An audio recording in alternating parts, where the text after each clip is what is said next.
नमस्कार, स्वागत छ तपाईलाई हाम्रो युट्युब च्यानलमा। आजको यो भिडियोमा हामी कुरा गर्नेछौँ जापान जानु अघि अनिवार्य हुने टिबी रिपोर्ट अर्थात् छातीको एक्सरेको बारेमा।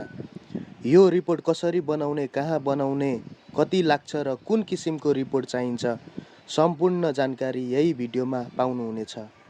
यदि तपाईँ जापान पढ्न, काम गर्न वा एसएसडब्ल्यू भिजामा जान चाहनुहुन्छ भने यो भिडियो तपाईँको लागि अत्यन्तै उपयोगी हुनेछ। भिडियो अन्तिमसम्म हेर्नुहोस्, तपाईँको सपनाको जापान यात्रा सफल बनाउन मद्दत हुनेछ। टिबी रिपोर्ट भन्नाले तपाईँको शरीरमा क्षयरोग छ कि छैन भन्ने जाँच हो, जसको लागि सबैभन्दा सामान्य तरिका हो छातीको एक्सरे। जापान सरकारले विदेशी कामदार वा विद्यार्थीहरूबाट टिबी रिपोर्ट माग्नुको कारण भनेको सार्वजनिक स्वास्थ्यको सुरक्षा हो। यो रिपोर्टले प्रमाणित गर्छ कि तपाईँ जापानमा काम गर्दा वा बस्दा अरूलाई सङ्क्रमण फैलाउने स्थिति छैन। जापानको वर्क भिजा, एसएसडब्ल्यू भिजा, केयरगिभर भिजा वा केही स्टुडेन्ट भिजामा पनि अब टिबी रिपोर्ट आवश्यक हुन थालेको छ, खास गरी 2025 को नयाँ अपडेट अनुसार। अब प्रश्न आउँछ, कसले गर्नुपर्छ?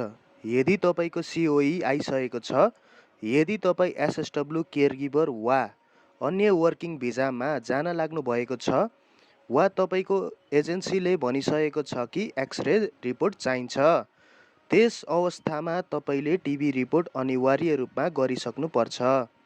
धेरैजसो कन्सल्टेन्सी वा जापान जान चाहनेहरूले पासपोर्ट स्ट्याम्प गर्नु अघि यो प्रक्रिया गर्ने गर्दछन्। जापान जानका लागि टिबी रिपोर्ट कहाँबाट निकाल्ने भनेर मैले त्यो हस्पिटलको नामहरू युट्युब भिडियोको डिस्क्रिप्सनमा राखिदिएको छु, त्यहाँ गएर हेर्नुहोला।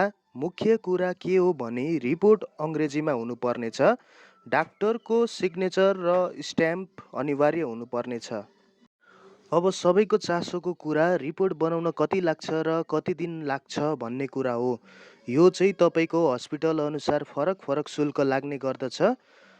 एक्सरे मात्र गराउने हो भने सस्तो पर्छ, तर फुल टिबी सर्टिफिकेट सहितको रिपोर्ट अलि महँगै पर्न सक्छ। रिपोर्ट सामान्यतया 1 देखि 2 दिनभित्रमा आउँछ।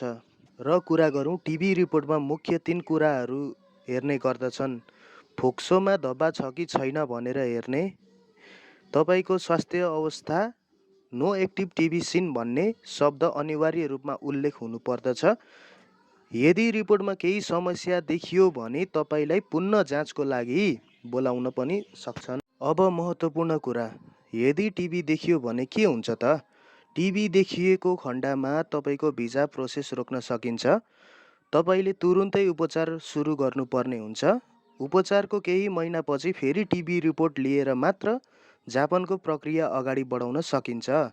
त्यसैले यदि तपाईँलाई पहिले कहिल्यै टिबी भएको थियो भने पहिले नै परीक्षण गराउनुहोस्। रिपोर्टमा दाग वा पुराना असर देख्न सक्छ। तपाईँले बुझ्नुभयो टिबी रिपोर्ट किन आवश्यक छ, कहाँ गर्ने, कति दिन लाग्छ र कस्तो रिपोर्ट चाहिन्छ। अब तपाईँले गर्नुपर्ने मुख्य कुराहरू, सिओई आए पछाडि ढिलो नगरी रिपोर्ट बनाउनुहोस्। रिपोर्ट बनाउँदा नाम, पासपोर्ट नम्बर र मिति ठिक छ कि छैन ध्यान दिनुहोस्। स्वास्थ्य सम्बन्धी कुनै पनि समस्या छ भने पहिला नै परीक्षण गरौँ, पछि भिजा प्रोसेस रोकिँदैन।